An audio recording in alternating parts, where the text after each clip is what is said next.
yan ang senaryo. Kailangan talaga kasi gibain nila ito habang maaga pa. Otherwise, may problema talaga sila. Duterte Uusap din. kami sa telepono. Nag-usap lang sa telepono. Can you share us kung ano na pag-usapan ninyo? May binanggit ba siya about VP Sara or the KOJC? Hindi, sa KOJC, meron na siyang statement doon. So, alam niyo naman yung statement niya. Yun ang posisyon niya. Kay Inday Sara, wala siyang binanggit. Alam niya naman, kaya-kaya ng anak niya yun. Kaya-kaya niya. Pero ang katotohanan niyan, all these things are orchestrated. Political lahat ito. Kasi talagang ang target nila, mga Duterte.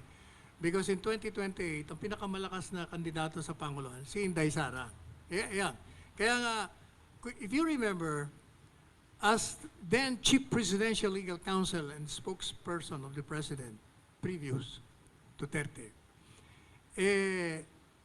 in-advisean ko sila, tumakbo kayong dalawang presidente at vice-presidente. I was the one who launched the Duterte tandem. At napakataas ng kanilang rating nung nakarang halalan. Ha? Kasi ang talagang mataas na rating doon si Inday Sara. Pero for personal reasons, bumaba siya. Alam ko ang dahilan, pero siyempre in confidence yun. But nag-slide siya at nag-alyansa with the Marcoses. In fairness to Bongbong Marcos, ayaw niya naman maging presidente. Ang gusto lang niya, busy. Kaya lang nga, since wala nang tatakbo, ayun. And the reason why, magagalit sa akin yung grupo ng Marcos, pero ang katotohanan, kaya nanalo siya.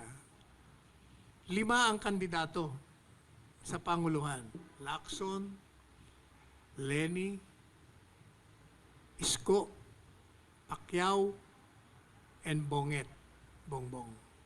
Yun ang 4 na binanggat ko, maliban kay Bongbong Marcos, tinitira si Duterte.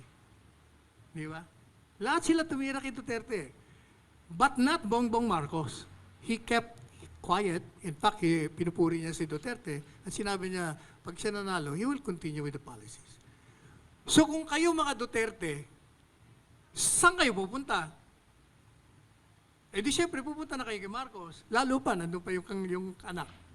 Kaya siya nanalo. Pero kung itong 4 na ito, hindi bumanat kay Duterte, ang magandang laban nila, equal ang laban nila. Kasi pipili ang tao.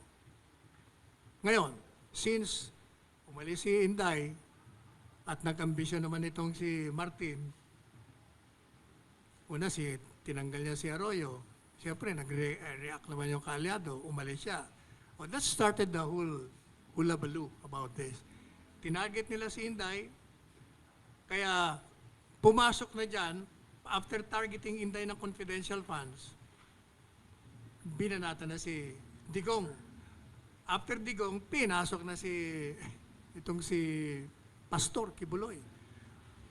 Kaya yan ang senaryo. Kailangan talaga kasi gibain nila ito habang maaga pa. Otherwise, may problema talaga sila.